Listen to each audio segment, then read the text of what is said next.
All right, everyone. Welcome to the Real Estate Game Changers show. My name is Mike McKay, and I'm your host based out of Jacksonville, Florida. We're still super active here in the Jacksonville market, so if anyone needs help on anything here or has any deals that they want to move, reach out to us. We are still actively buying in Jacksonville. And each and every week at 4 p.m. on Fridays, we do this show with people who are changing the game of real estate all over the country. And this is a live show, so please put any questions that you have for our guests to answer. This week, we have my friend Max Jimenez out of Phoenix, Arizona, but does deals in many other places. So, Max, welcome to the show, man. Good to have you. Thank you, man. I appreciate it. I'm glad to be here. We've known each other for a long time, and I saw your podcast when it first came up, and I'm like, man, that's amazing. I love what you're doing, and thank you for having me. And I love that you're providing, back to the community. And so I'm happy to be here, man. Thank you. It's an honor. For sure. Um, so let's kind of kick it off on, how did you get started in the real estate business? Yeah, it was really interesting. So I got into wholesaling back found out about wholesaling in 2015, right?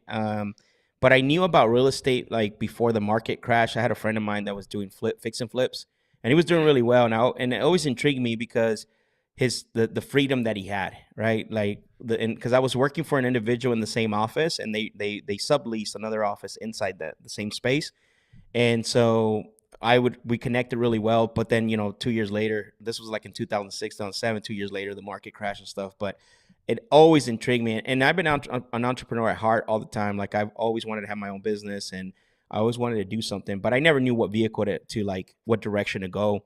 So then I know that's a long period of time from 2008 and all that, but when after the market started to go back up, like in 2014, started to spike up, it caught my eye again, right? And so I reached out to the same individual because I befriended him. We stayed connected. We stayed really good friends.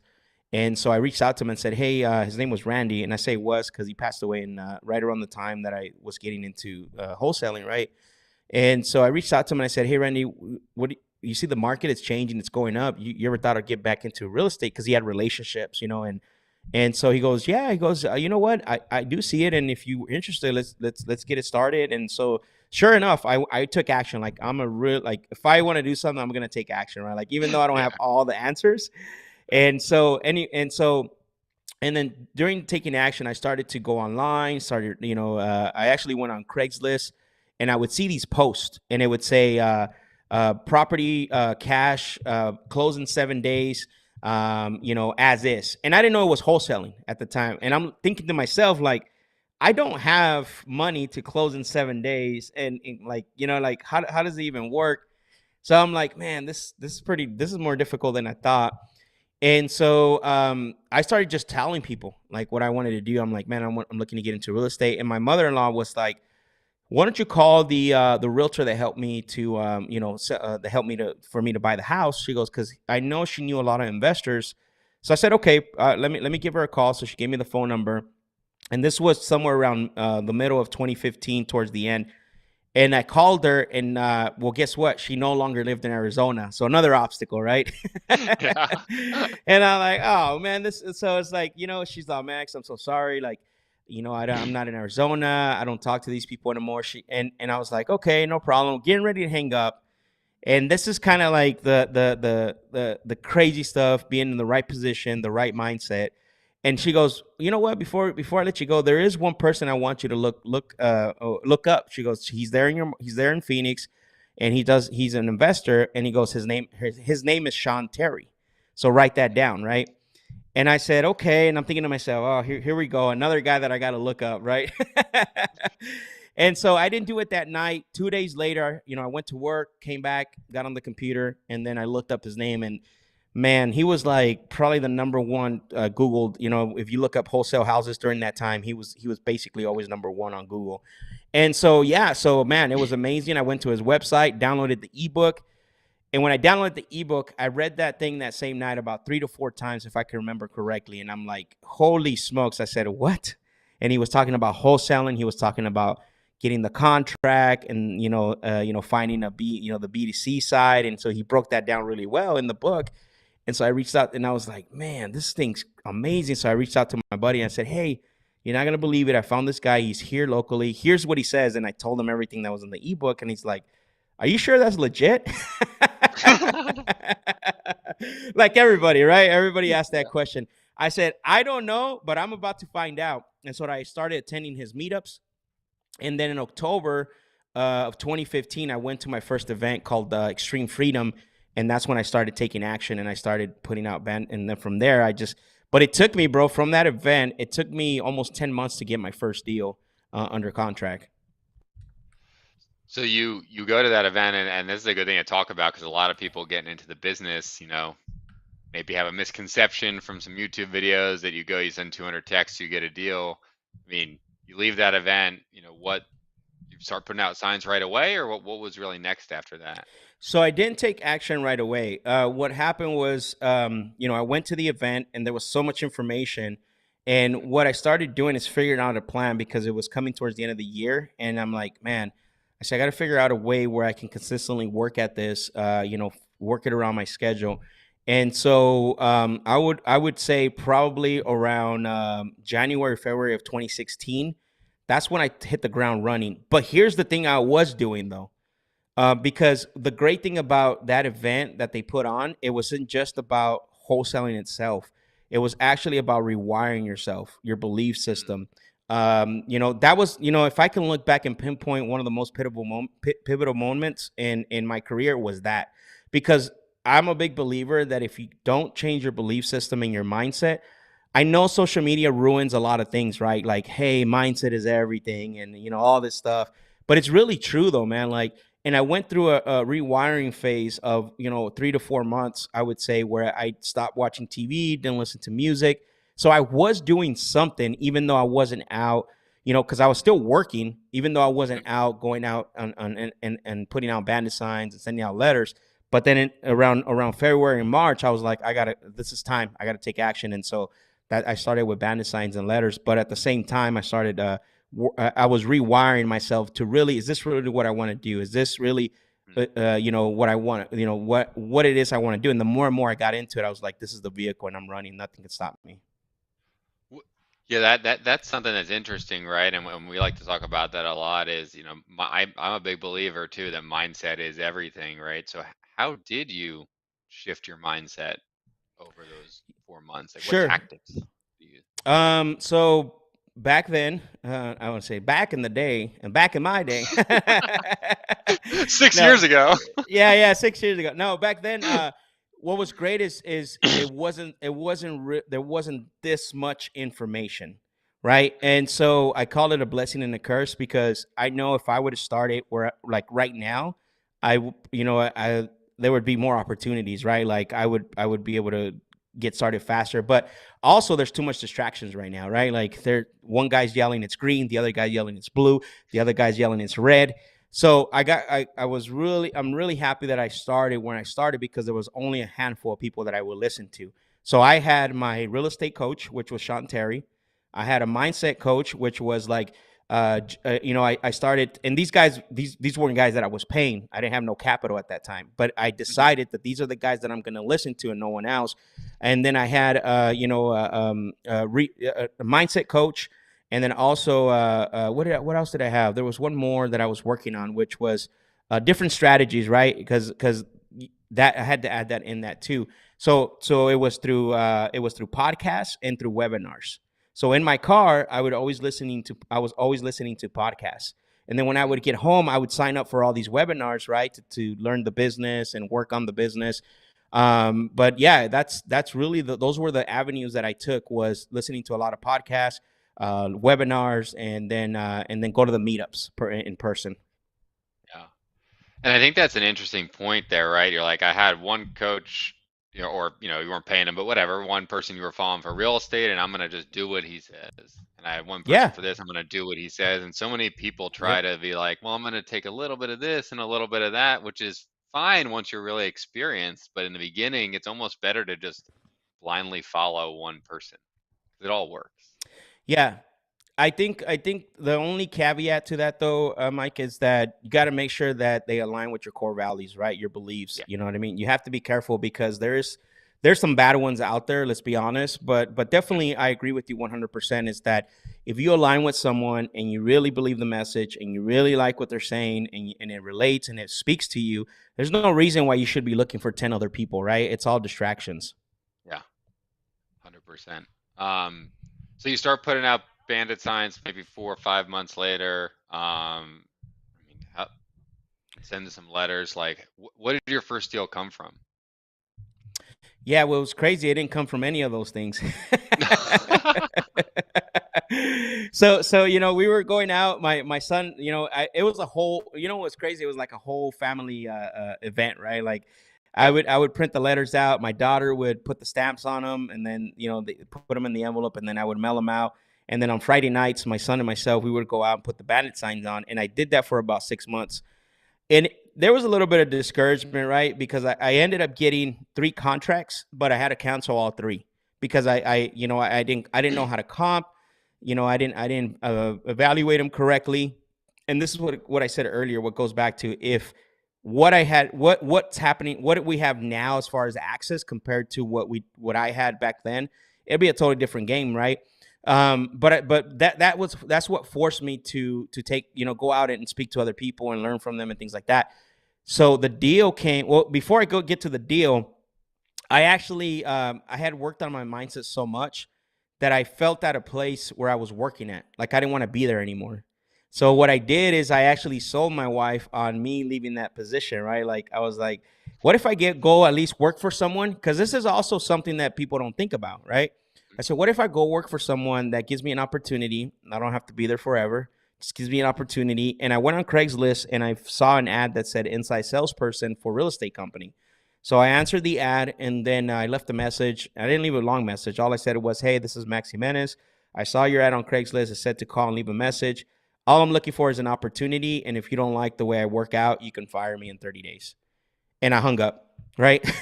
and I kid you not, I got a call within 2 to 3 minutes, and on that other line was Steve Trang. And so that's how I met Steve, right? I came in, that was around June of 2016. So then I only stayed with Steve for 3 months, and you remember he always says that he fired me, but I really left. So I ended Yeah. up so I continued marketing. I continued, but the deal came in September of 2016, and the deal came through a relationship that my wife had with the coworker where she worked at. This is why it's important to tell people, have to know what you do. You have to tell everybody what you do, right? It's very crucial. And so, yeah, so the deal was a condo that they had, quote unquote, they were going to rehab it 2 years ago, and they tore up the cabinets, they tore up the carpets, everything, and it sat there for almost 2 years. Them continuing making the payment, and they never thought that they could sell it. And so, yeah, we locked it up for 40,000. Got it under contract for 40,000, and ended up selling it for $64,000, and that was my first Wow. deal that I closed. Yeah, and I went to talk to Steve, and I said, "Hey, bro, I'm out of here." Oh, you were still there at the time? I was still there. Yeah, I was still there at the time. That's funny. Yeah. So you leave working that job, get your first deal. What's next for you at that point? So I went to an event in an same event, Extreme Freedom, 2016. They had another one, and I connected with an individual there. His name was Moises, or is Moises. And so he was a buy and hold guy. Like, he had a ton of rentals. I mean, it's 50 to 60 rentals here in Phoenix. And so we connected, and he was like, "Hey, well, you know what? I'll pay for the marketing. We'll set up, the whatever it is, direct mail, callers." And so we didn't officially partner up. We just started. It was like a joint venture type deal. Yeah. So in 2017, I didn't really wholesale a lot because he was more of like buy and then sell, or buy and hold. He wasn't really a wholesaler per se. So we did about 17 to 20 flips, if I can remember, that year. And I got really good, and I got a lot of experience because I saw the back end of that, right? I understood how to talk to lenders. I understood how to talk to title companies and things. Like, I learned that was like a university for me that whole year, to go into deeper what is it, in depth when it comes to investing, because wholesaling is not investing. Wholesaling is marketing and sales, right? Investing is that's not what wholesaling is. So I got to learn the actual investing back end of things. And were those deals, were they all direct to seller at that point, or were Yep. you looking at? Okay, Yeah, all direct to seller. A couple came from real estate agents, but majority of them were direct to seller. I was going to the appointments, I was locking them up, I was, and I was basically managing the projects. And towards the end of that year, I was little. I felt like I felt like I had a job. Like that's not really why I got into real estate, right? Like I had a job, and so I stayed connected with Steve for throughout that time. We would message each other, and then eventually that's when around the beginning of 2018 we connected again, and that's how that partnership started. got it. Cool. Um, and then at what point did you get really into honing in your sales process? Yeah, yeah. um One thing is that, and I'll kind of launch that answer with this. Hmm. One thing that I've noticed as I look back, and even now, right, we understand that a lot of people that get into this business that come from like a background of, let's say, car sales, solar sales, or even service, right? They sell services. Those are Hmm. tangible items. And so what happens is that when they transition into real estate, we're not selling anything. We're not selling a product, we're not selling a vehicle, we're not selling anything that they can touch, feel. We're not selling a service. It can't be described as a service, I guess, right? The solution, but it's not really a service, right? The service is still tangible. Like I can see you cleaning my carpet, right? Like this is you're Yeah. providing that service. But you're selling yourself. You're selling your solution. You're selling the solving the seller's problem. So one of the things, even though I was doing well, I knew that I could be better. I always loved sales. That was one of the things, right? I always been involved in sales in some way, in some form. And so what happened around, like, I would say October 2018, we got introduced to the Sandler system, right? And through Hmm. our very good friend Pace Morby, we didn't know that he was attending, and he invited us to go out there. And when we started attending that, like, it rewired it fit really well with what we did, because again, we're not selling a product or a service. We're trying to figure out if our prospects have a solution or a problem. So it was like glove in hand. Like it was Yeah. amazing. Like it worked really well. And I honestly, like, my profile personality type is not like we talked about on backstage, right? We were talking about that. Not very organized. I think it's the D, like that's the organization side. It's like way off the charts. But when it comes to a process that helps me win, I'm gonna stick to it, right? Hmm. And that's, man, I took that process and I ran with it. Now, here's the thing, though, is that it was never tailored around what we did as far as wholesaling. I had to go out there and learn it through experience. So, and I just took Yeah. off, man. And I haven't looked back from day one. I've only made it better now. Yeah. And I guess like if you were to compare, and obviously I'm very familiar with how you sell. I trained with you guys. Yep, But correct. for everyone else who might not know,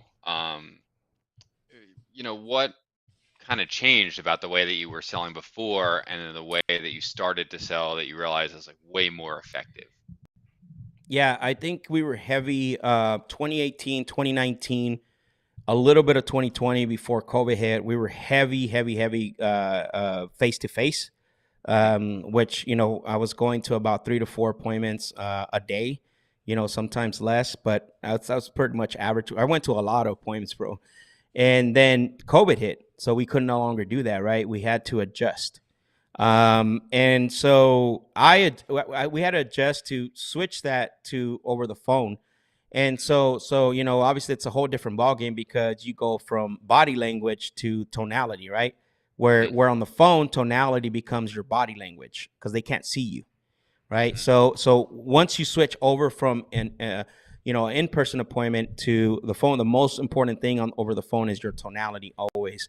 So that's one thing that you have to master, is the tonality, your high pitch inflection, your downward inflection. So and that's huge. And it takes a while to learn that, like, because saying something like you want $400,000 for your house, and saying it like $400,000, like that's a big difference, right?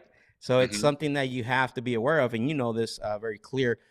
I've made a lot of adjustments now, where I changed it even more now to when it comes to to the sellers. And the reason why I've changed it is why it because of this right here, Mm, right? Sellers now are more informed than ever.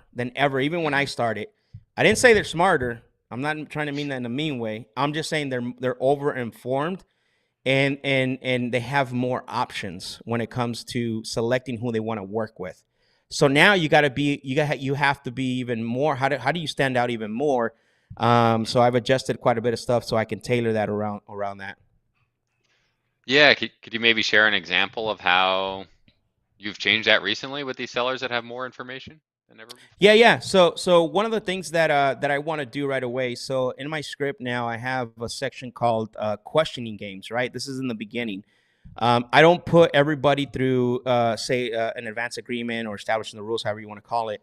Mm, I put them through a section called questioning games. And in that section, I want to find out to see if you're actually qualified enough for me to continue to put you through the next phase, which is agreeing to have that conversation with me on the phone. And what happens in that questioning games, I'm going to find out if you're a real prospect or a suspect, right? mm, And I will ask you a few questions about the property, but very minimal. That's just to mm, open up the conversation. And then those are just called engagement questions, like, hey, is this a rental property? Okay, it's not. Okay, so it's your prime residence. Okay, so you're trying to sell the house where you live. Okay, perfect. And then I'll ask them a few other questions, like I'll throw in a question like, just out of curiosity, besides what I have in the notes here, is there anything else you want to share before we continue the call? mm, What I'm looking for is engagement. I'm trying to see if this prospect is engaged, if they're if they're answering the questions with more of a collaborative style than more of an aggressive style. Because here's the mm, problem, right? Everybody that fills out that PPC form or answers the or calls on the postcard or tells your cold caller that they want to sell are not really sellers. You know that, right? mm, You're very experienced. But now, when it comes to when it comes to you talking to them as the person that's going to close the deal, I want to find out and take it a step further to see if you're going to engage with me before I continue. Because at the end of the mm, day, I don't want to waste time with somebody that's not really a prospect. I want to talk to like the most high level persons available. Now, I don't end the call. I will end the sale. That makes sense. So then when it mm, comes to in that questioning section, I'll say, hey, it sounds like you're going to be wanting to get obviously most for your property from what you're telling me and what I'm hearing. And then I'll share, and then I'll let them know like what's stopping you from listing on the market, right? Typical stuff. But mm, then when they say, if they say like, well, I don't really want to do that, right? Because I don't want to spend all that time. And I would say, okay, well, it doesn't sound like I'm going to be your buyer. So what should we do? So I want mm. them to tell me like, well, let's see what you can offer and let's see what you can do. I need them to convince me to continue the call, not me trying to convince them. Yep. Mhm. Yeah, so just so I understand, is this in the beginning of what would be a call where you would make them an offer, or are you having a separate lead? Is this like a lead management call, It's a and lead then you set management up call. Yeah, yeah. So a it lead comes to management the call? cold call. Comes cold callers generate leads. The lead manager will now is the second filter, and then it comes to me.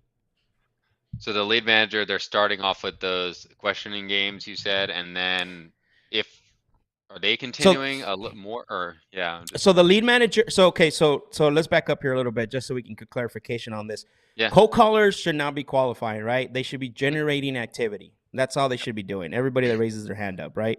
mm, Comes to the lead manager. The lead manager is now the filter, right? The fuel filter before it hits the pump. So what happens is the lead manager is extracting just enough information to make sure that they didn't lie to the cold caller. That's it, right? They're mm, not, they're asking like two or three questions but even then, right? Like they're not trying to negotiate. They're not trying to, get a hard number from them. They're probing and they're discovering. That's it. Those are the mm, two things: probing right. and discovering. Right? We're probing to see if you answer the question, and then we're discovering if you're going to make it to the next level. So Mm, once the lead comes in, I don't actually ask those same questions. I don't ask the same questions that the lead manager comes in. I just say, hey, this is Max. I'm calling you because I noticed that you had talked to one of my team members about, potentially selling your house at 123 Main Street. I was just calling to confirm that was correct and that the information we got is true. And then so it's like, and they're like, yeah, but I already answered all the questions. It's okay. I'm not here to ask those questions again. What I'm here to do today is fill in the gaps because the notes don't always tell the whole story. I just want to follow through on a couple of things that they didn't grab. And Mm, then they're like, okay, sure, I guess that makes sense. And then what I'll do is like, okay, so I see here that this is, you're looking to sell as soon as possible. And if I don't see on there that it's like a rental or a prime residence, I'll ask them that. Is this a rental property?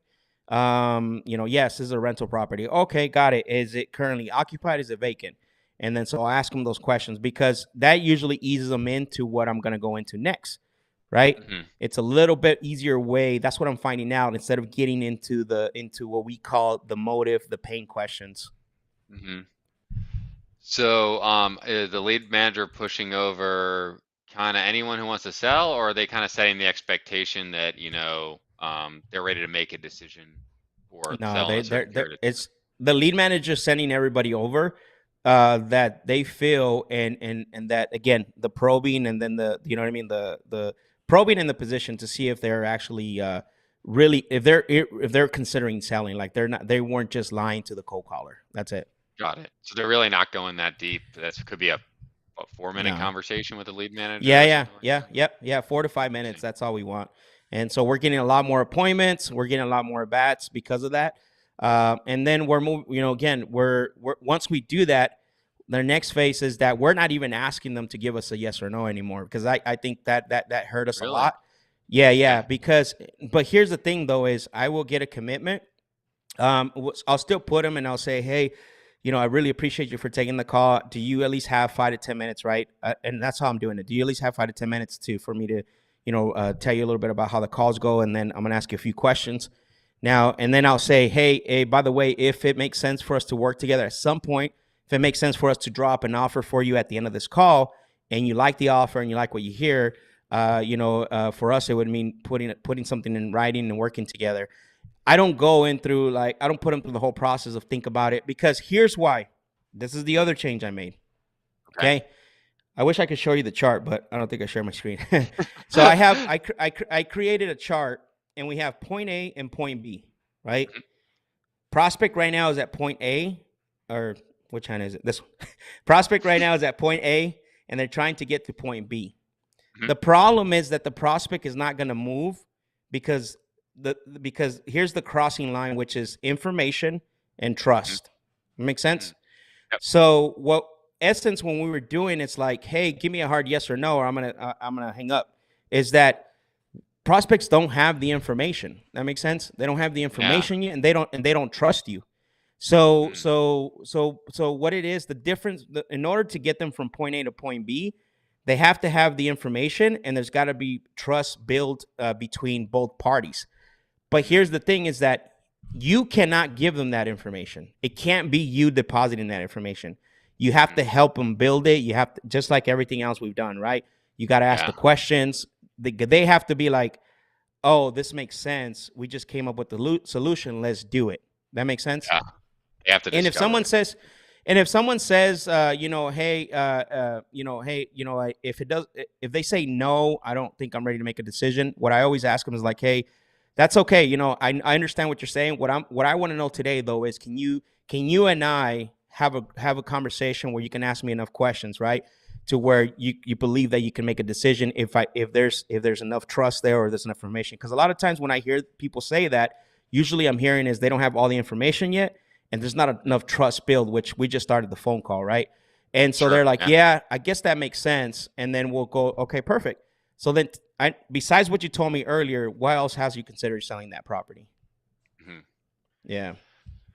Interesting. So those offer calls now that you've switched on the phone, obviously those in-person appointments were running an hour, hour and a half, maybe even longer. These phone calls, I guess if you call them a closing call, offer call, what kind of time frame are they for someone who's like an actual prospect, not a 15, 20 minutes. Yeah, 20 minutes. Yeah, something uh, like that.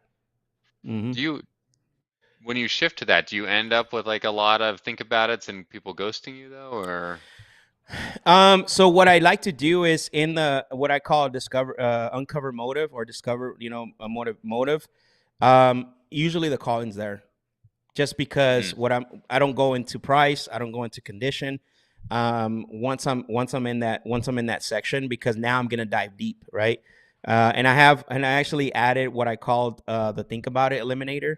I asked some questions in there, and then in the uncovering motive, I've added quite a bit of questions that's going to help me determine if this is somebody that's going to tell me that they need to think about it. You know what I mean? So I got them Right. away from giving me the hard yes or no in the beginning. All I did though is moved it down to the uncovering motive section. Yeah, Right. Wants a little more trust. Trust yeah, you. once a little exactly. What exactly? There you go. See, once Yeah. a little more trust. Like we just started the call, and you know what I mean? Like we want to get a commitment from them. We want a soft commitment, right? Like, hey, Yeah.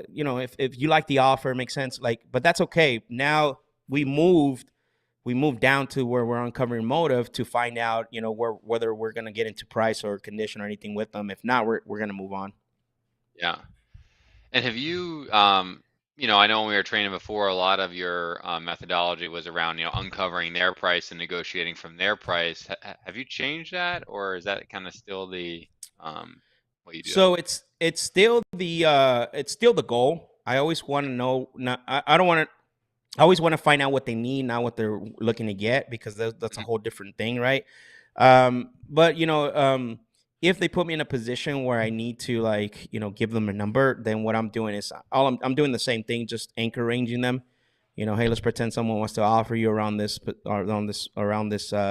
price. If I know my MAO is going to be 200, I'll do a 15 to $20,000 anchor range. Mm. And it's still the same for the most part. Yeah. It's interesting you say this, right? We've kind of constantly gone back and forth for a while, and we were doing in-person appointments for a while, and now we're on the phone. But I've kind of leaned towards more what you were saying, like this, not qualifying as hard on that first lead management call and just saying, hey, if they're ready to sell, like pass them over. Let's take a swing at it, right? We can always stop that offer call in five Yeah. minutes if it's just Oh yeah. a waste of time. Yeah. I Exactly. just don't want to be Exactly. talking to people who are total, total tire kickers. They can be somewhat of No. a tire kicker.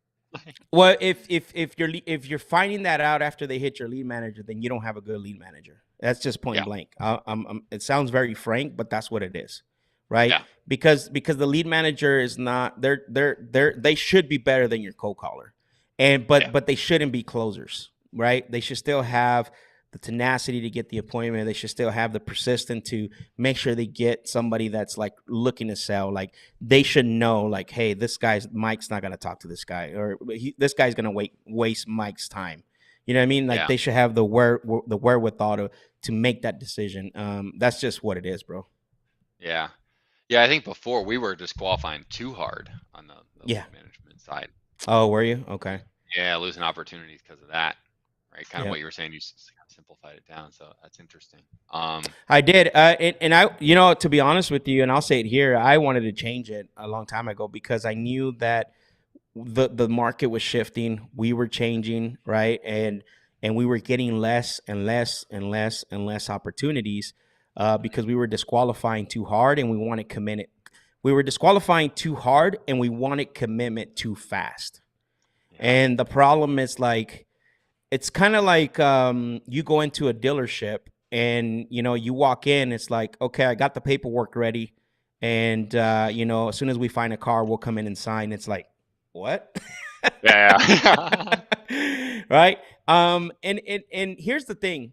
I know that is the foundation, that is the fundamentals of the system that we learn, but the problem is that throughout the experience of calling over the phone and trying to build rapport with somebody, bro, like that breaks trust really fast. Mhm. I found that out. It took me the hard way to learn that. And what I'm doing now, I've come to discover that I can build trust a lot faster.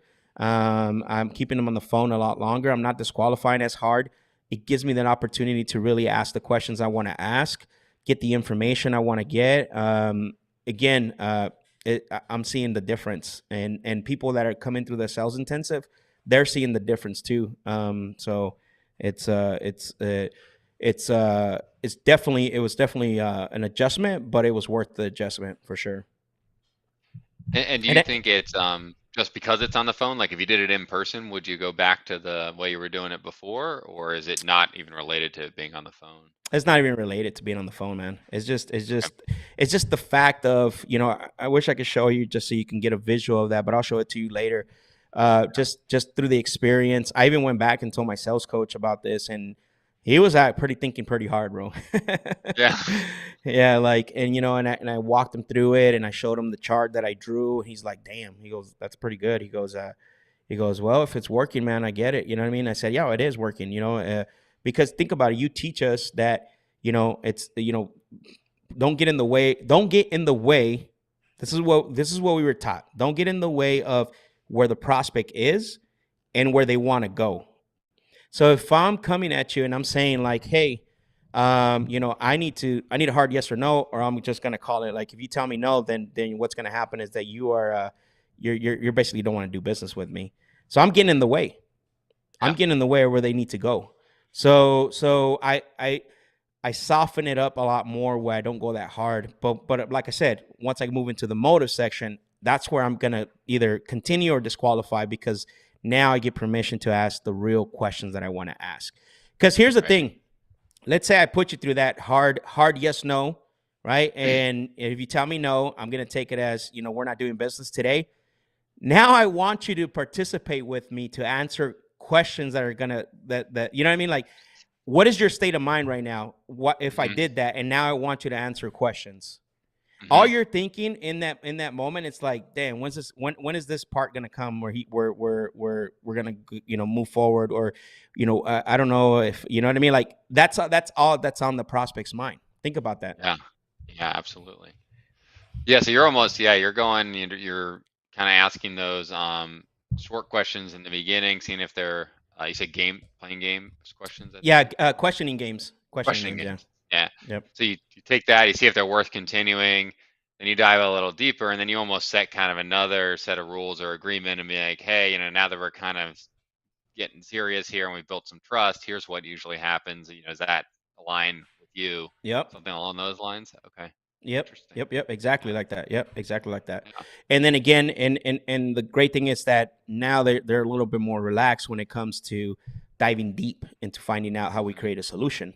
And think Right. about it, in there, I can still disqualify in there, right? I can Right. still decide whether I want to move forward in there or not. And then if someone's kind of like, well, Max, I'm still, probably 30 days away from even making a decision here, are you just saying, okay, let's talk in 30 days then, and not making the offer No, at that point? no, what depends. Like if someone gives me a date or a time or whatever, I usually just ask them like, "Hey, so what do you want to get done?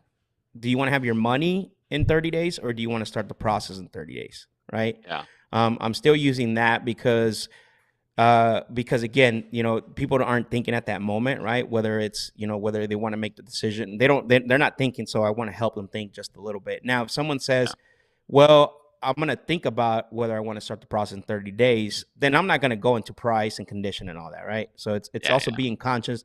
It's also being conscious of what somebody is telling you as well too. Sure. Actually, Yeah. the They're call not today, ready. yeah, the live today. I think there was a guy that called, and he's like, right away, he had his own process. He's like, well, I'm already getting calls. I know you're gonna want to know X. I know you're gonna want to know Y. I know you're gonna want to know Z. And I was quiet. I'm listening to him like, no. I said, that's not what I want to know. All I'm calling for is I'm filling in I said, all I'm doing is filling out the gaps, but I do appreciate it. I have all that information already. And he got quiet. He's like, whoa, nobody's ever said this to me. Yeah, I've had Yeah. that. I've had that too, where they start answering all these questions. Like I'm like, oh no, I don't need to know that, and they're like, what? Like, Yeah, going back to the section of questioning games, the reason why I added it in there is because I felt like we were moving too fast into setting up the advance agreement. It was creating frustration because, like, here we are putting people through this agreement, setting the rules, and they're not even real prospects, right? And so what that allows me to do is to find out right away within the first 5 minutes of the call whether this prospect even deserves the the time and day from me to move to the next steps, to share how the calls go, right? Because not everybody deserves to be there. Let's be honest. How many calls can you think of that you've put everybody through that, right? And so that has been the biggest change overall, and that's helped me like have better conversations. Yeah. No, that makes a lot of sense. It's especially on, yeah, makes a lot of sense. You said you've been, we were talking offline before. You said you've, done a lot of focusing on creative recently as Yeah, yeah. well. Hmm. Can you talk a little bit more about that? Yeah, yeah. So, just like everything else, right? We didn't do a lot of creative, and I know this year the pivot was, a lot of people were pivoting to innovation, which it's a great strategy. However, looking at that strategy is also it's also almost what is it called? It's also, you got to have a good deal. You're almost negotiating, right? Like you could pay, yes, you can pay a little bit more, but it's also driven. Excuse me, what I want to say, it's also driven by the market, right? And Hmm. I'm not saying that there's not people having success with this.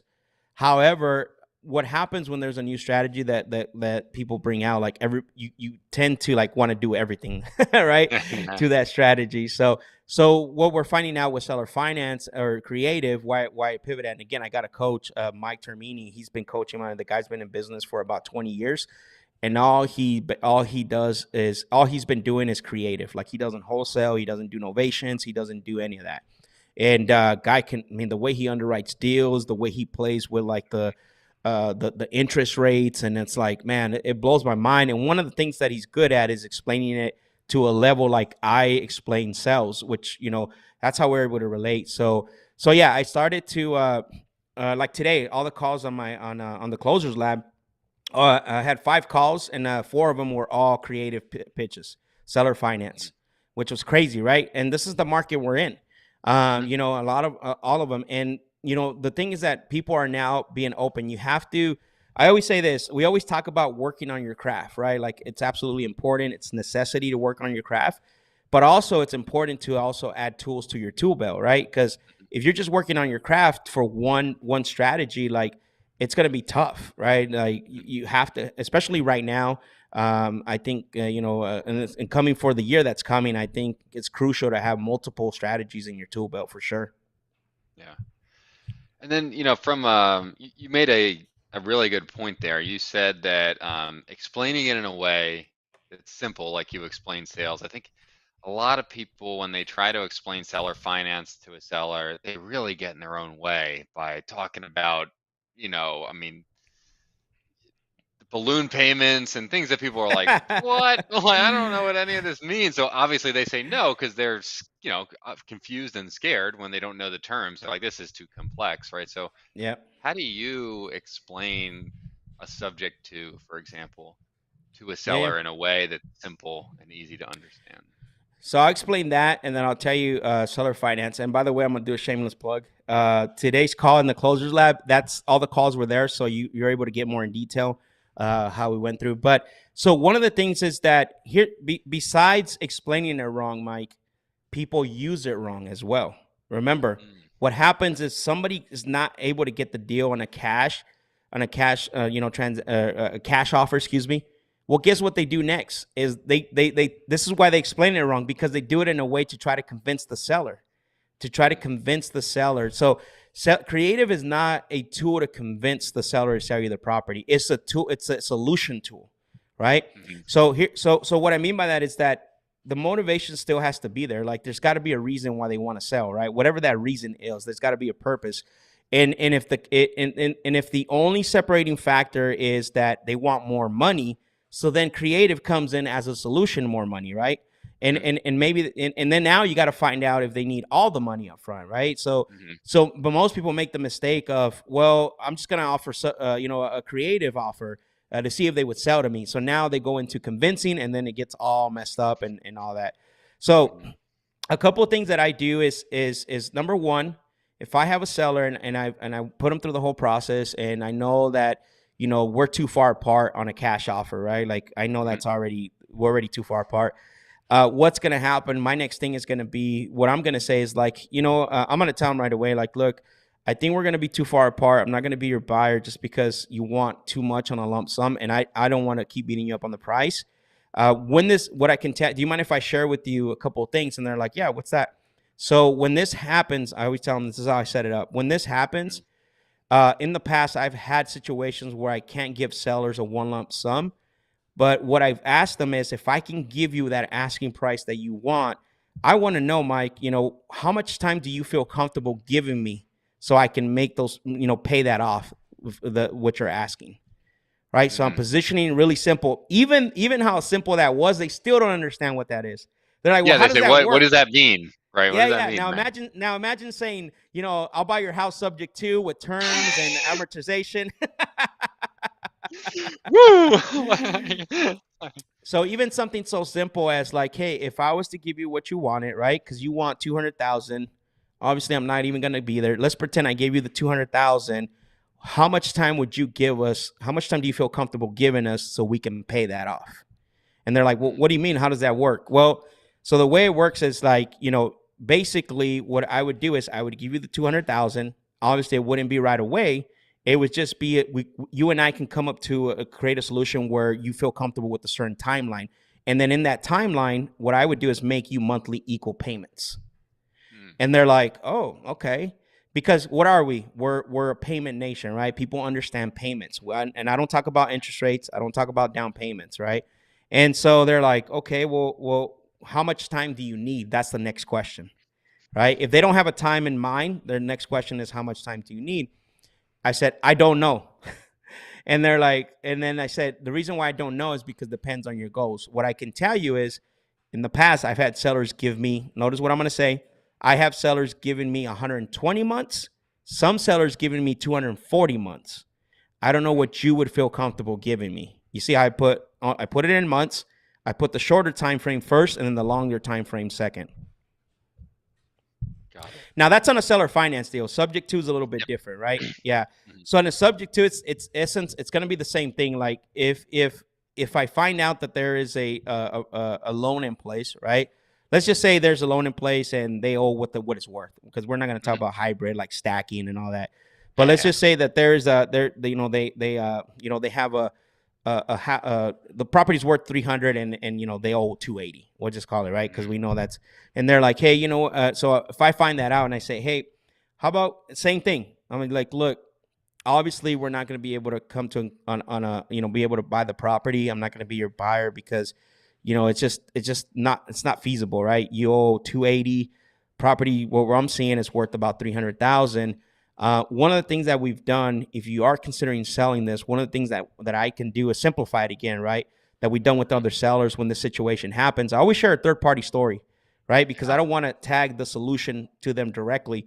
I always share a third Mhm. party story is that what we could do is, if you're whatever you're if it doesn't interfere with your goals or what you're trying to accomplish, we can give you what you're asking for on the property, or and continue to make those monthly payments for you. It's very simplified, right? I don't be the bank or nothing like that. It's like we'll continue. Continue to make those monthly payments for you. I like that Yeah, yeah, phrasing.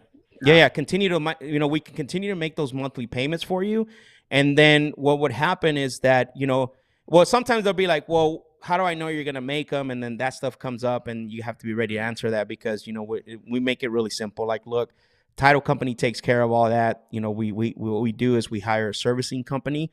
And what happens is that servicing company will send you statements and they'll let you know, even if the payment doesn't come in on day one, they'll actually alert you.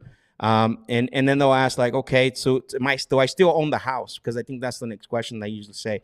So what happens is, and then I'll ask them like, look, so here's the you technically would still the loan would still be in your place in your name, excuse me. We'll continue to make those equal monthly payments that you already have. Like we'll take care of that, and then what happens in the transaction, the house, we would become owners of the property, right? Mhm. And then we just simplify it as much as possible. Yeah. Yeah. Yeah, I think that's key, right? Because if you start making it complex, then you really lose people real quick. Yeah, you do. You do. And then a couple of things that you'll get objections on seller finance or well, what would happen if you stop making the payments? So I say, well, let me ask you this. Let's say that you stop making the payments to your mortgage company. What typically happens in that scenario? And they're like, well, they come get the house. What? That's exactly what you can do. So whether it's seller finance or whether it's in a subject to, that's what the servicing company is for, right? If I stop making the payments, well, just like the mortgage, if you stop making the payments, they'll come and, you know what I mean? They'll do what they need to do to get the house back. Yeah. Yeah. Yeah, that simplifies it a lot. Very interesting. And are you finding, obviously a lot of times people try to make these creative strategies work with just people who don't really want to sell, right? And that's just a waste of time. But It what's is. kind of your, It is. Again, yeah, because it is because again, they're not using the creative option as a solution. They're using it as a form to convince people. yeah. And what's your avatar that you found success with the creative option? Right now, everyone. Everyone? Yeah. Well, here's the thing, right? Like, I shouldn't say everyone. I'm just being facetious, being funny Yeah. here. But the thing is, like, if you know, if during the discovery process or uncovering motive process, if Mhm. if if the only separating factor of them selling the property, right, is that they need more money, but they don't actually need all the cash. They just want to sell it for a higher price. That's what I look for, right? If I'm talking to someone that is not, because remember, there's a difference between there's a difference between distress pain and then just what is it called, gain, right? There's pain and gain, so there's a difference between distress pain and then the stress of gain. Maybe they need to relocate, maybe they have a job, something, maybe there's an opportunity, but they don't really need the cash. But they're not going to sell it to you at 60 cents for the dollar, right, or 50 cents on the dollar. They're absolutely not going to do that because they're not in a distress pain situation. So, but if I know that there's still motive to sell because they need to do X, Y, Z, then that's the avatar that I'm looking for to pitch creative. Not everybody. Right. And then is it typically people who are kind of almost underwater on their property, where in the sense that like if they sold it, they'd kind of have to bring some money to the closing table with realtor fees, or not always? Is that not always the case with a No, I know what you're subteam? saying there. I know Yeah. what you're saying there. That's mostly people who are behind on their payments, for the most part, right? Or potentially have a lot of debt or whatever the case may be. That is one avatar that you can go after, right? We don't really focus on that. I just look at what we create the opportunity, right? What is the biggest motivator for people when it comes to selling their house? Money, Yeah. right? And it's like Mike says, right? My coach, he saw, because when people, again, as far as them making this for the most part, because don't think about it as a wholesale deal, because on a wholesale deal we're only dealing with a 5% market share, right, or less even now. So Yeah. what about all the other 95%, right? It's money. That is the motivator, right? And I know that we try to find the discover the pain, the distress pain, but you're going to talk to more people, more than none people who are actually more concerned about how much they're going to get for their property, right? But that doesn't mean you pitch creative to all those people. That's why you have to uncover to see if there's a situation that solution can qualify. But that's why it's really hard for me to answer this question as far as an avatar, because Yeah. like there's no list that I want to pull or I think I'm going to go. I think it's just based on the conversation, right? Yeah. Because even if I have somebody that a one lump sum offer doesn't work for, that doesn't mean I'm just going to pitch them creatives just to make them think that I'm going to give them more money. Like, what's the purpose of that, right? Yeah. Has to solve their Yep. problem. Yeah. Yeah, it's to solve their problem. Yep, exactly. Yeah. Interesting. Um, And then, as far as like, kind of the structure of your business now, so you were saying, I think we are still offline, so you're bringing in a lot of JV leads. You kind of just want to talk about that model because it's a little unique compared to what other Sure. people are doing. Yeah, so this is why it's very important to build your brand. Like what you're doing right now, right? You're building your brand. And I think obviously you've been doing this for a while now and you build trust in your community, right? You build trust in the real estate community. And I always tell people is build your brand. Do not change your message like you change your underwears. It's so incredible to me, man. Like how many people freaking one day they're talking about they're this expert, the other day they're talking about like and that has been, you have to be what is it called, consistent and intentional when it comes to your message. So Mhm. I've been able to do that for the years. I have never changed my message. I've added or talked about little different things, but people take notice of that, man. Believe it or not, people will see that, and they're either going to gravitate towards you or they're going to gravitate away from you. And so, because I've been able to do that, build the brand and build, the same, stay consistent with my message, I have people that I've reached out to, that we build accounts with, where they want to work with me and they want to send in their leads, not just their deals, but their actual leads. Like, we have an actual partnership where we're calling their leads and they're submitting, they're spending money on marketing. They might not just have the time, right, to do everything else when it comes to negotiating and stuff. And so what we're doing is, and we're going to grow this thing. 2023 is, that's the goal, to grow this thing even more, just because we built such a great brand, trust in the brand. Our message is pretty consistent, and we're very intentional about it. Right now, we have about 5 accounts that we work with, and they all send us their leads, and we convert them and get them deals. And right now I got about 3 or 4 on the waiting list, just because what happens is the personnel needs to be there too. That's not JV deals; those are partners that strategically are partnering up with us. And then we have our JV stuff, right? Those are things that are coming through nationwide. But why? Because, again, the brand, they trust, right? Like, the trust factor is there. And so we get deals that come in through our JV partners, and we help them to either lock it up or move it or sell the deals through those strategic partnerships. Gotcha. So those like 5 partners that you have there, kind of pushing their leads over to you, and you have a lead manager on your team who's kind of making sure it's worth your time, and then it's going over to you for now to close. And Myself, and then another acquisition guy. Yeah. So gotcha. yeah, I'm just doing all the high level. I asked our lead manager. I said, hey, just line me up with all the high level seller finance calls, all the creative stuff. That's all I want to do. That's all the phone calls Mhm. I want to take, and I'm going pretty hard on that right now, because I think we're gonna move into this year coming up, bro. It's gonna be and then I partnered up with not really partnered up, but I'm doing some big things with Mike Termini. So, like, this Sunday, we're gonna be doing a 4-hour Zoom call, and it's going to be all about creative, how to structure it, how to discover if it's a seller that needs that solution, and then how to pitch it. I mean, we've already got 2 calls scheduled. We're going to do 2 live calls in that Zoom. Wow. That whole 4 hour, it might turn into 5 now, but that whole 4 hours is going to be all about creative. Because here's the thing that I'm seeing: there's a problem that I'm seeing in this space right now, is that there's a lot of people that are talking about creative. They're talking about the structure. They're talking about how it works. They're talking about the elements that move in. How do you sell it? How do you pitch it? How do you Yeah. How do you convert, get right? one? Yeah, how do Yeah. you get one? Exactly.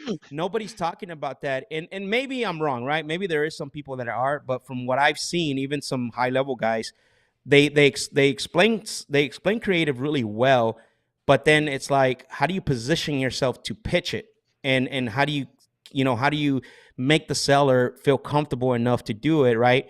So that's what we're going to be talking about on Sunday. Cool. And if people want to learn more about that, how do Shoot me a they DM. find out Yeah, about shoot me a DM on Instagram. I'm very active. It's at real Max Jimenez. So if you want to know, I know we had 160. Not my email, but on my Instagram and IG. So that way people can shoot me a DM. I know we had 165 registrants. I think we opened it up to like 200. So if you can get in, shoot me a DM. I'll send you the link so you can get in. Very cool. And guys, if anyone's watching and has any questions, I know we got a bunch of live viewers on here. Throw them in the chat. We'll get ask them for Max to answer. Um, as far as your own internal team and kind of the sales management side, Max, like how are you kind of running that? I mean, that's always a struggle. A lot of people can be a great closer themselves, but it's hard for them to grow the team to be a team of great closers. Yeah. Well, the thing is, like, you're right about that, right? I think I always say this, and I laugh because it took me a long time to learn this. Is that there's a lot of trainings out there, which they're considered great and stuff, but the person that's doing the training is the process. I don't know if that makes sense Okay. what I just said, right? That the person that's doing the training is the process, and so what happens? Where's the body of work? And so I build enough body of work to where I don't real I can especially in my sales intensive like. They have an unlimited amount of material to where it's like the body of work where that's how they learn, and that's how I'm able to get our guys to be better. Bringing them on to that sales intensive, working with them one on one, doing the calls with them. It's really important so they can understand, and that's how they get better. Right? Is by watching, not by listening. Mm, People will do what you do, not not what you say. So that's why even like Mateo, though he's actually the guy. He's actually been with us for a while now, and he's been moving back and forth. So he started as acquisition, went back to lead manager, but he understands the sales process. Like he has permission if he wants to lock it up. But when I'm doing the calls, like he's on there, right? Like today he was on the live, he's with me. So mm, he's seeing how I'm navigating the conversations, and that's how they get better. Obviously, there's other factors that you can do, right? Like we have our morning huddle still every single day. We have our mhm. Monday morning meeting. And we combine that the Monday morning meeting between our sales meeting and also our what is it called operations meeting. So we'll have our sales meeting first, and then we'll Mhm. have our operation meetings second. Got it. So, when they're watching you on those live calls, or are you also kind of shadowing them at times and kind of doing the whisper thing if you do that, or? Um, right now because we're pretty much all virtual. I mean, and again, our operation is kind of coming together barely. You know what I mean? Because of the transition that happened this year for me, I really didn't know what I wanted to do at first, but that's something I'm going to implement when it comes to the whisper calls and stuff, just so I can, you know what I mean. I was doing in my private Facebook group, the Closers Lab. We were jumping on and Mhm. like just like this, and we were making live calls, and then we would basically, yeah, Yeah. we were teaching that way because there's no better way than to actually have an audience watch you because you're like, Yeah. oh man. You So gotta do it right, and you gotta ask the hard questions too. and you got to ask the hard questions, but I think it's more from like actually showing than teaching, right? Because that's the Mhm. best teacher, right? Is like learning from someone that's doing it, because you get to learn how to navigate, you get to learn how to, it's not just like Monday, because it's so easy to Monday morning quarterback. That's always, you know what I mean, like come in and okay, here's what you got to do, here's what you got to do. It's like, I don't know. I guess that's my style. Right or wrong or indifferent. I know a lot of people want to be out of the business completely, and it's like I think wholesale. Now that I've been around like quite a bit of high level guys, honestly, wholesaling is one of those business that you can't take your eye off of it. Like you can't like It's not a business that where you want to name yourself CEO and not have a print on it or anything like that, because dude, anything can go wrong, bro. That doesn't work. Yeah. No, that doesn't work. But you can find good people, right?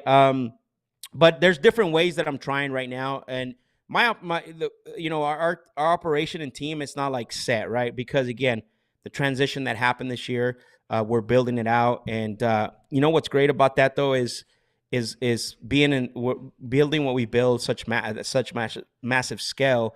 I know now what not to do and how to make this better, just like our sales process, just like the things that I'm doing with our team, how to make them better. And man, it's going good. So it's starting to Yeah. pick up. What besides creative, which is obviously like, a big change that you've implemented, with the changing market, what else have you implemented that's really made a big positive impact on your business the last all 4 months? Man, honestly, just something that I didn't do, that we didn't take advantage of, which is leverage the relationships through the brand. Honestly, that's been the biggest thing. If I can put Mm, my finger and pulse on something, I think it's that, right? Because there's a lot of people that's one thing you can't be afraid is you can't be afraid of collaboration. You can't stay in your bubble. You can't stay in your own little circle, because there are people who generally want to work with you, but sometimes they might not think that you're reachable. Sometimes they might not think that, you know what I mean. And so as we started opening that up, that's one of the biggest things that I've seen as far as impact of the business, and that's how we are now, creating these accounts that are working with us, because of that. yeah, that's awesome, man. Um, Yeah. and for people who are kind of they don't have a defined sales process yet, maybe they're newer, or maybe they've just been kind of out there just trying to make some offers, maybe seeing random success, but nothing consistent. What's a piece like one, and there's so much in your sales system, right? But if you were to give like kind of one piece of advice, would be a kind of a quick win to someone, what would that be? So I have a presentation that's called, why salespeople struggle. And in that Mhm, presentation, there's obviously there's a lot of things, right? Like, but I what I did is I narrowed it down to these three things. And mhm, the first day, because it's a 3 week sales intensive, so the first day is actually just talking about mindset and mind shift. I call it the closer's mindset, right? mhm, So that's what it is. So that and there's two presentations. One is called "Why Salespeople Struggle," and the other one is called PAS, PAS, which is plan, attitude, and strategy, right? But I mhm, won't get into PAS too much because that one's a lot bigger. But going back to why salespeople struggle and how they can get better is three things. So number one, it's a really simple one, which is they don't work on their craft. That makes sense. mhm. Yep. They don't work on their craft. They don't try to figure out like how do I, start to build a process. And it could be because they don't know, but I think there's so much information that I don't think we could use that excuse anymore, right?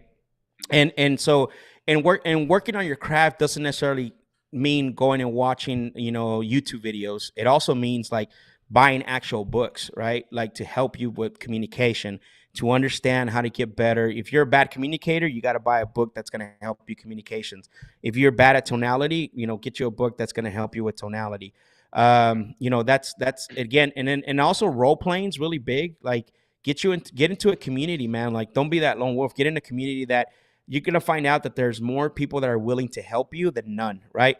mhm, I think right now, especially right now, get with somebody and don't just role play life situations. So if you didn't get a deal or a call went bad, role play that situation so you get a second chance of going after it, right? And ask for feedback, man. That's huge. A lot of people don't do that. Like they're so scared to get feedback. Like I don't know why that is. You know what I mean? Like how do you supposed to get better if you don't ask for feedback? Especially yeah. if you're look. The second part of why salespeople struggle is belief. Mhm, People don't work on their mindset. They don't change their belief system. And if you and I, Mike, we're here to talk about our, what is it called, background, excuse me, how we grew mhm, up, how we grew up seeing money, seeing relationships, and things like that. Like I can tell you, we're going to be probably night and day or very different, right? We never mhm, a lot of people don't have the same background, so I can tell you for me, bro, growing up, I never really talked about money in my house, never knew about taxes, didn't know all that. Like, you know what I mean? It's like, don't ask for anything when we get to the store. Like, don't talk to strangers, all that stuff. Right. And you might've had that experience too. I don't know. But also like, and now, you grew up with all this head trash. And so what I always say is this, like, now you're coming out to the real world and we give these people an opportunity, right, to become, or even ourselves, but we have this head trash that we grew up with, and it's not even on a conscious level, it's more on a subconscious level. So what that means is that now I'm expecting Mike to go negotiate a $500,000 deal to get it at 200 or 300 when Mike doesn't really believe that he deserves that, or doesn't believe that he can get that. That makes sense. mhm. It does make sense. Yep. Yeah. So that's why the revolving door for acquisitions is so huge, because they don't we don't help them to understand, like, do I really deserve this, right? And Mhm, let's say that they do have some success. The problem is that subconscious mind starts to come back in and says, holy smokes, I'm not supposed to have this, like, right? Yeah, yeah. like nobody in my family was successful, like, and then what happens the next month, they go from 5 deals to 1 deal Yeah. or maybe zero, right? So it's that. So that's the number two thing. And then the last thing is really simple, which is taking action. You know what I mean? Mhm, Like a lot of people don't take action, bro. That's really the most simple one. Like there's no, you know what I mean? Like they watch so many videos. They hear a lot of podcasts, but they don't ever take action. And they're like, I'm not getting better. And the number one thing I always say is this: you cannot improve on anything that you don't take action on. And the reason mhm, why is because you don't know what you need to improve upon. Right yeah. here you are trying to perfect all these things, but you don't have nothing to perfect on. Yeah, right. So you got to go take action. You got to take action, and you got to, you know what I mean, and then come back and regroup, work on the craft, work on the mindset, Yeah. go take action, come back, work on the craft, work on the mindset, take action. See, and it's that cycle. And that's why I decided to put those three things together, because I know there's a lot more, but I think those are huge. Yeah. No, those are, I mean, especially the mindset. I mean, I was, um, we were talking to our team of cold callers and we tried to do a lot of live transfers. And a buddy of mine said, well, my company does 80% live transfers. And he said the biggest difference they got them from doing, you know, very few live transfers to 80% success rate. He's like, they just believed that they could do it. And I hired There guys you who go. believed that they could. And that was Yep. it. In the book Sales Boss, there's a story where they're talking about a company that does. I can't remember exactly what that model was, and I don't know if you remember, because I think we you read this book. And what happens, there was a sign up fee of $500, right? Mhm. And so what would happen is that the salespeople were giving that $500 away, because you know what I mean. And do you remember that story in the Sales Boss, or I think or you no? told me about it, but it's fuzzy. So tell it again. Yeah, yeah. So then what happened was, like, man, we're not making, like, we're giving away all this money. So what they did is they increased it. They increased it to 1,500. And they're like, well, wait a minute, we can't even get 500. Why are you increasing it to 1,500? And so what they did is they did a mind shift. They're like, for every sign up fee that you get at 1,500, you're gonna keep $1,000 of it.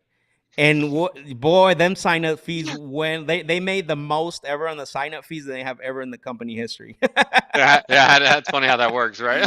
Yeah, it's funny how that works, right? They again, it's a mind shift, and the mindset thing is like it's huge. It's one of the biggest ones for sure. Yeah, absolutely, man. Well, we're kind of getting to the end here, and there's always two questions that I like to ask at the end. First one's kind of a fun one. What is the craziest or most uncomfortable situation that you've ever experienced as a seller? Oof. Oh, this one's good. I've only been walked out of a property once, out of all the properties I went to, and it wasn't my fault, by the way. uh, this was probably 3 years ago. We were talking to a seller, and the seller was the wife, right? Mhm. That's who we were communicating with. We had no idea that there was someone, the husband, or I can't remember if it was husband or boyfriend, but we're gonna call it husband. So he wasn't on title. It was just her. We asked her repeatedly, is there anyone else that's gonna have an input? Is there anyone else that we need to meet at the property? She said no. She was the only decision maker. She's the there's no one else. And then we're like, okay, cool. So we're gonna go out there. We don't need to talk to her. She's like, no, it'll just be me. Ruben, when he worked with us, we went to the appointment. We got there and we knocked on the door. And then guess what? A guy opens the door. And I looked at Ruben and I said, oh man, this is gonna be fun. Because we didn't know who this guy was, right? Like, we had Yeah. no idea. We were like blindsided. We still ran the appointment, walked us in, and the whole time we didn't know who he was. We built rapport with her, and the guy was very aggressive, and so he didn't want us to. Every time we would ask a question, he would answer, and we said, and right away, right? Because I was very conscious. I already had been to a lot of appointments. I'm like, okay, I see what's going on here. And so I looked, I put my direction toward the guy, because he was doing most of the talking. I don't want to be disrespectful. I'm in his house, and so I talked to him, and he wanted us to give us a number, and I ran the appointment. And then he's like, "Well, it seems like you guys just want us to bend over," and he started saying like all this stuff, right? Like, he got really crazy. And you know what? And in one of those questions, I said, "Hey, man, you know what? If you guys don't want to sell, I get it, man. I'm not here to convince you. I'm just here to find out if this is something we can work together. Because I'm not always the highest, man. I'll be honest with you. I'm very direct, but people still sell to us. Why do you think that is?" And she answered, dude. She didn't talk the whole time. She answered, and she goes, "Well, maybe because you guys do what you say." And I go, "That's absolutely right." And the dude like looked at her, and he looked at us, and he goes, "This appointment's over. It's time for you guys to leave." And I was like, "Oh shoot!" So that was really weird, dude. Like, the whole appointment, it was weird. It was awkward. Like, there was something going on there. You know what I mean? I almost felt bad like leaving her there, because yeah, there was something. That was the weirdest situation, bro, that I ever been. We got walked out, and then we just laughed when we were in the car. And we were like, man, we even checked on her, bro. We sent her a text like the next day or the afternoon. I can't Yeah. remember. But she responded. She's like, "Yeah, I'm so sorry, guys." And but I was like, man, hope nothing happens, man, because like this is a really weird situation. Yeah, that's crazy. Super controlling guy. Jeez, like wow. 100%. It's crazy. Um, the second and final question, Max, is for the people who are newer watching, if you could go back in time, give yourself, one piece of advice when you were looking for your first deal, and knowing what you know now, what would you say to yourself? Yeah, I always think about this, and one of the things that I would have done, because I tried to do it all by myself, I didn't Mm, really reach out for help. And the thing is that back then it was there wasn't as much as there wasn't really this much access to people as it is today, right? And so if but still you could still collaborate, right? You could still reach for collaborate with people, reach out for help. So that would be the one thing, because I know if I would have done that, I my career would have been launched and I would have, probably gotten farther. Not saying that I'm grateful for where I'm at. I'm always grateful for the moments and where I'm at. And, so that would be the one thing that I would say, like, hey man, like you want to go by yourself, or you want to go fast, right? So it's like I would probably tell myself, like, hey man, you got to collaborate more. Like this can't happen without collaboration. I mean, it can, but it's going to take a long time, right? And it's better to collaborate, with people that you can relate to. I always This is the caveat I always put: make sure they align with your core values, your beliefs, and that they mhm, don't give off bad vibes. But that's the one thing I would say. I would tell myself is if I was starting over, or I went back and told myself when I first started, I would say, hey, collaboration is key when it comes to success, relationships, right? mhm. That's the thing. Like relationships will get you a lot further. Cool, man.